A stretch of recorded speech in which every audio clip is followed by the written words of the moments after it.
I'm Seamus Dunhu of Eve University. I recently received a request to explain the racial ships and weapons, so that's what I'm going to do in this episode.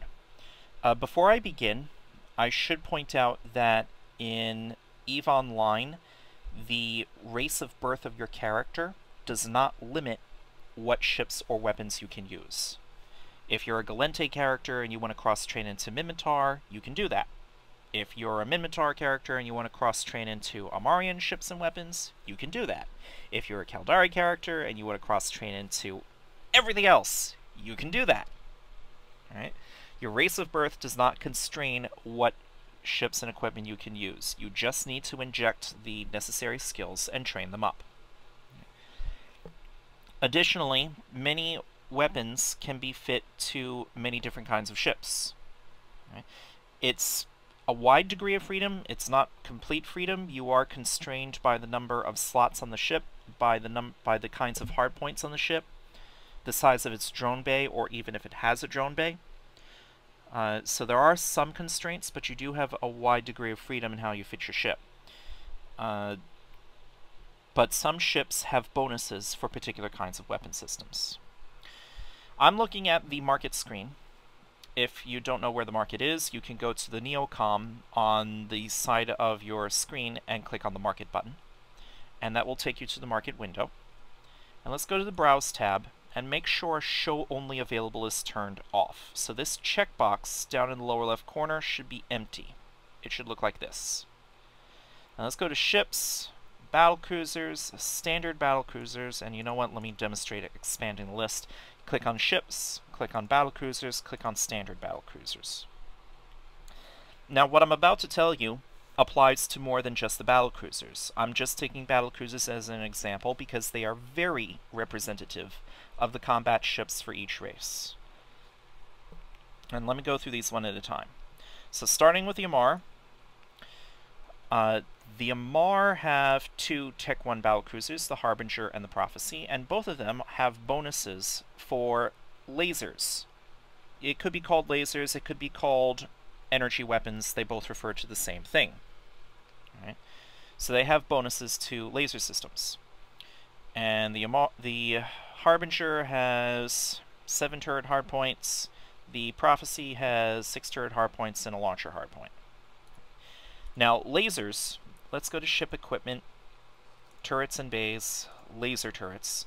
Lasers, there are in 2 general categories, beam lasers and pulse lasers, and these are further divided into the various sizes. For all turrets, small turrets are intended to be used by frigates and destroyers, medium by cruisers and battlecruisers, large by battleships, extra large by dreadnoughts, and I think Titans. For a given size category, the beam lasers are the long-range lasers, pulse lasers are the short-range. And if I take the medium-sized lasers as an example, let's take a look at the Heavy Pulse Laser 1. Go to the Attributes tab, it's got a fall-off of 4 kilometers, optimal of 10 kilometers, tracking speed of 81.25 milliradians per second. Compare that with a cruiser-sized beam laser. Let's take the Heavy Beam Laser 1. That is a fall-off of 8 kilometers, an optimal of 20 kilometers, but a tracking speed of only 33 milliradians per second. With any turrets, there is a long-range and a short-range version. So, beam lasers long, pulse short, and what they all have in common is that the short-range version has shorter range but better tracking, usually better damage as well. The long-range version of the turrets have worse damage and worse tracking, but better range. Hence the term long-range. Lasers use frequency crystals. So ammunition charges, no, not project. Here we go, frequency crystals. And with the ordinary frequency crystals, these never run out. Really, your capacitor is your ammunition, and the frequency crystals just dictate the amount of damage done by your weapon and the range. So it's your main capacitor that's the ammunition, and since your capacitor can be managed, you don't have to return to a station or someplace to refill your capacitor. You could be out in the field for quite a long period of time and not have to worry about ammunition, as long as your ship doesn't get blown up. Of course, if your ship gets blown up, you're going to have to get a new ship, new weapons, new frequency crystals anyway. Alright, but you don't have to worry about being resupplied. You don't have to worry about ammunition supplies. Your regular frequency crystals will last forever. Or at least they will last as long as your ship.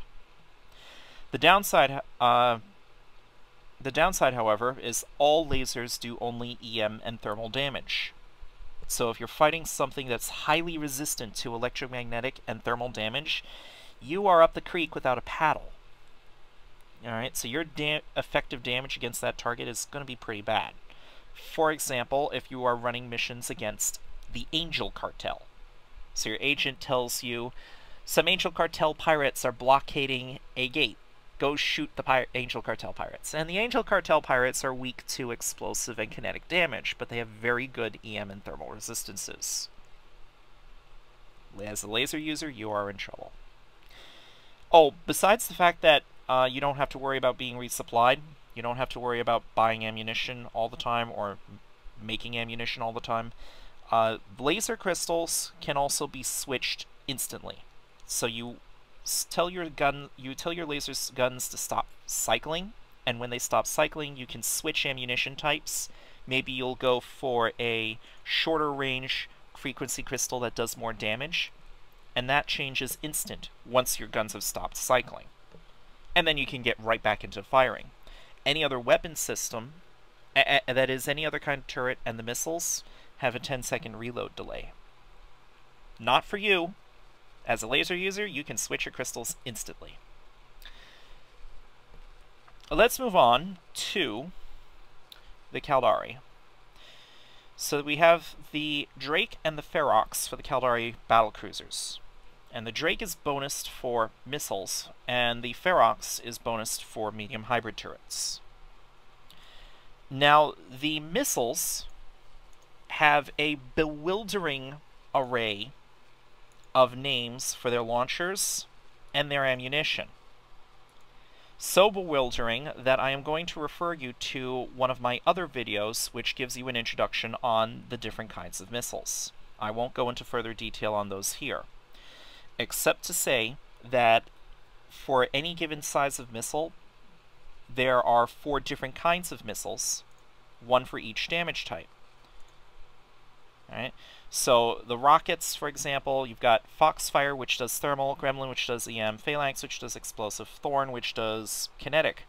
If you want to look at the cruise missiles, alright, the Cataclysm does thermal, Devastator does explosive, Paradise does EM, the Wrath does kinetic. These are pure damage types. So as a missile user, you can choose what kind of damage you want to do. If you think the target is most susceptible to explosive damage, you load up the explosive missiles. If you think the target is most susceptible to thermal damage, you load up the thermal missiles. Right? So you can choose a pure damage type. The downside, besides the bewildering array of names that will easily confuse a new player, is that missiles require time to reach their target. Right? So it needs time to get there. Am I forgetting anything else about missiles? No, I think that pretty much covers it. So, oh, the Caldari also use hybrid weapons. That's hybrid turrets. The Caldari and the Galente both use hybrid turrets. And speaking of, let me move on to the Galente. So, the Galente have the Brutix and the Myrmidon. Now, the Brutix is bonused for medium hybrid turret damage, and the Myrmidon is bonused for drone hit points and damage. Now, for hybrid turrets, like for the late energy turrets, the hybrid turrets have short and long-range versions for each size range. The blasters are the short range, railguns are the long range. And if we look at the blasters, let's see, let me take a heavy ion blaster. Optimal of 2.5 clicks, fall off of 4 clicks, tracking speed of 110 milliradians per second. If we look at the railguns, let's take the 250 millimeter railgun 1. That's an optimal of 24 kilometers, fall off of 12 kilometers, tracking speed of 23 milliradians per second. So again, the long-range version does less damage and has poorer tracking speed. The short-range version does more damage and has better tracking speed.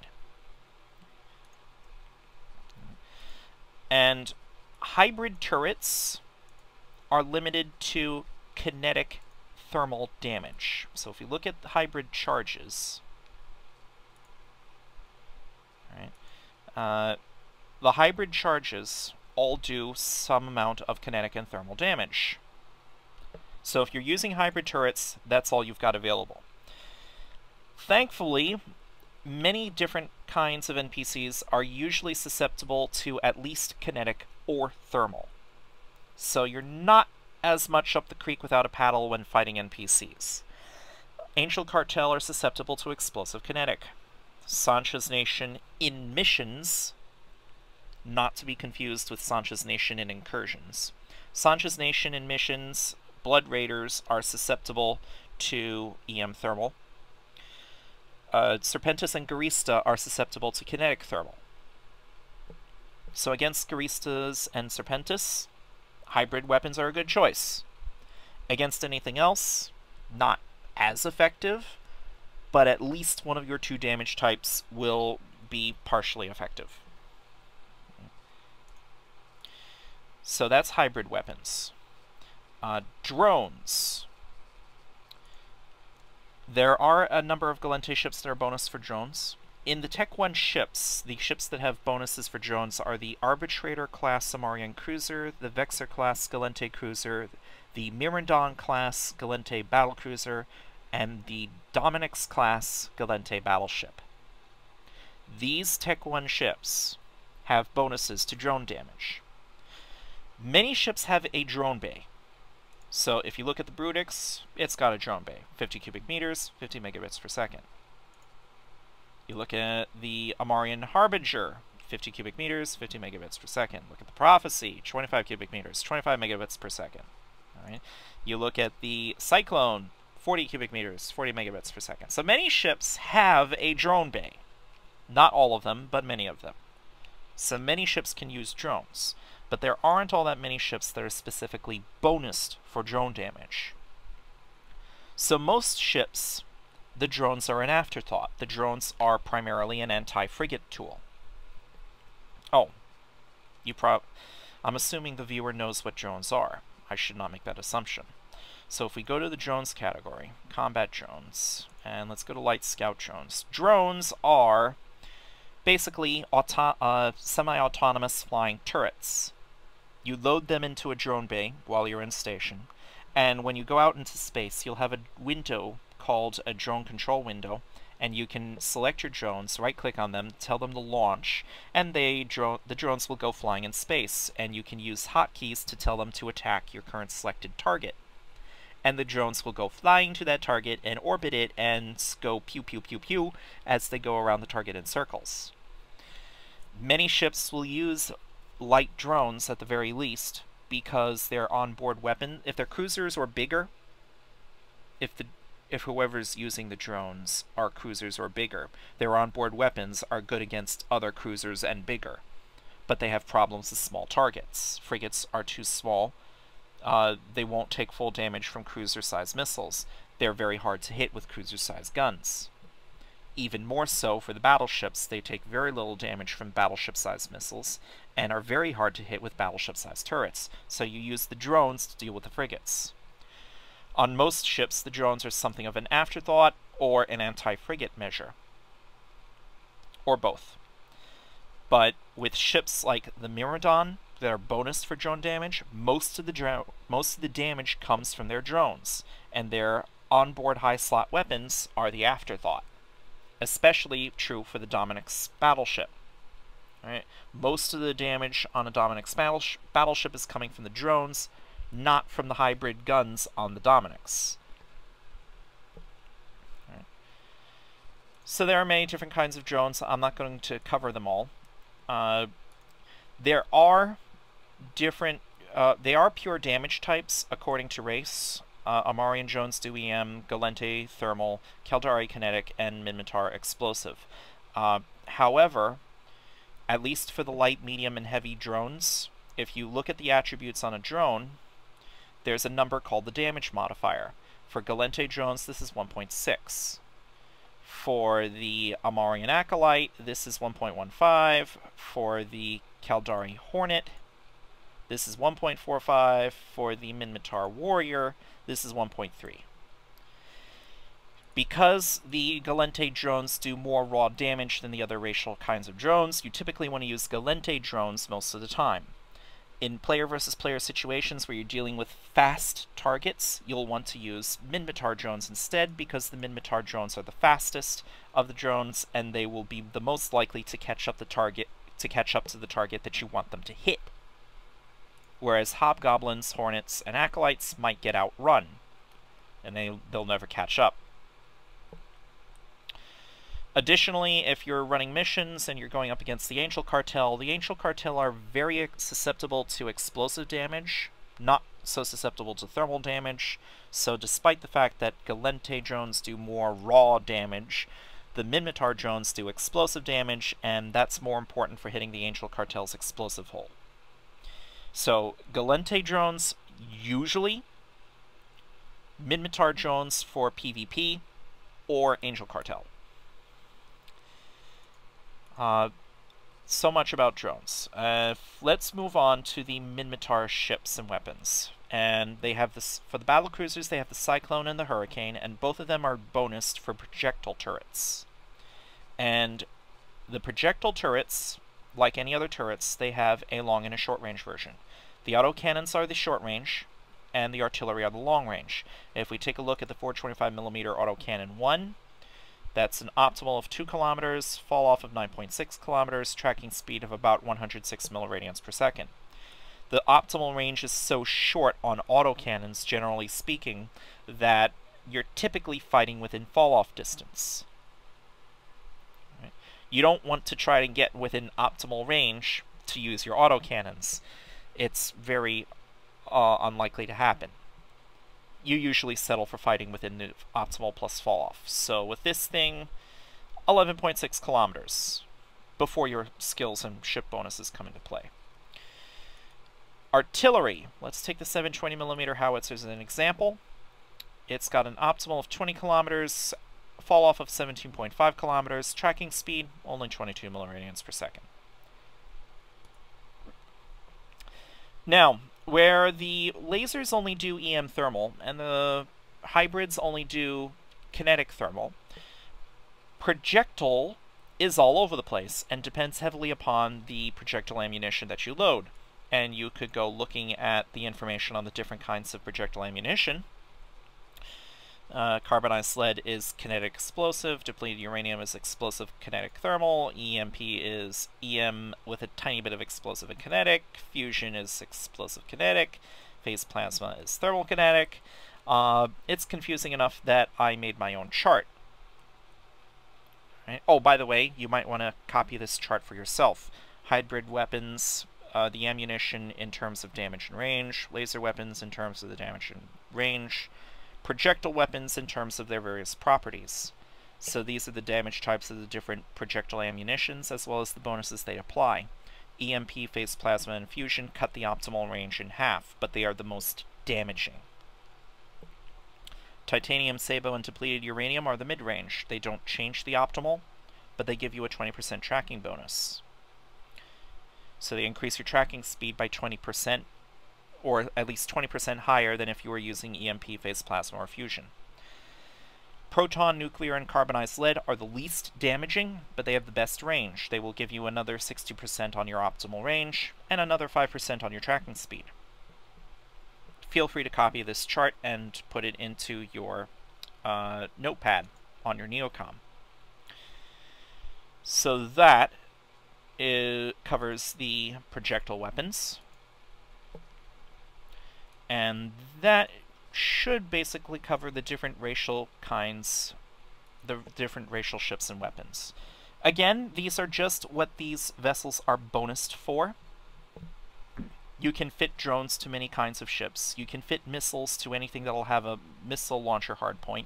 You can fit turrets to any ship that has turret hardpoints, provided, of course, that it works within the power grid and CPU.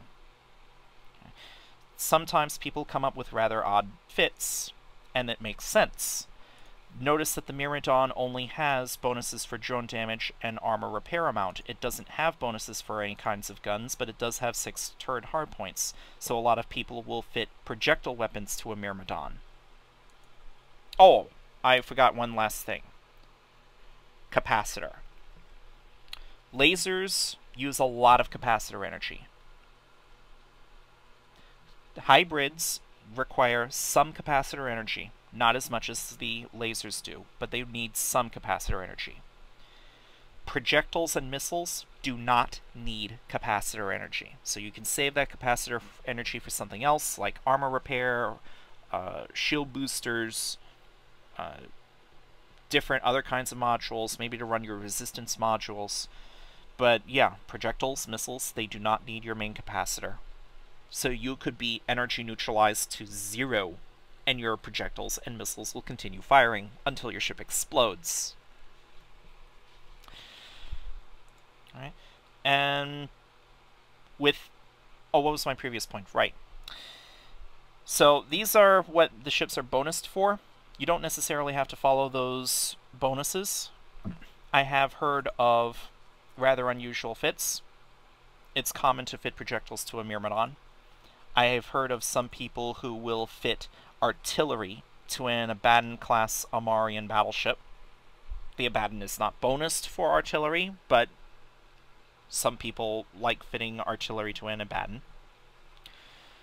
So you are not constrained to the bonuses offered by the ship. You don't make use of the bonuses if you don't have the right kinds of weapons fit to it, but you are not necessarily limited to them. So I hope this provides a good introductory explanation of the racial ships and weapons. In the meantime,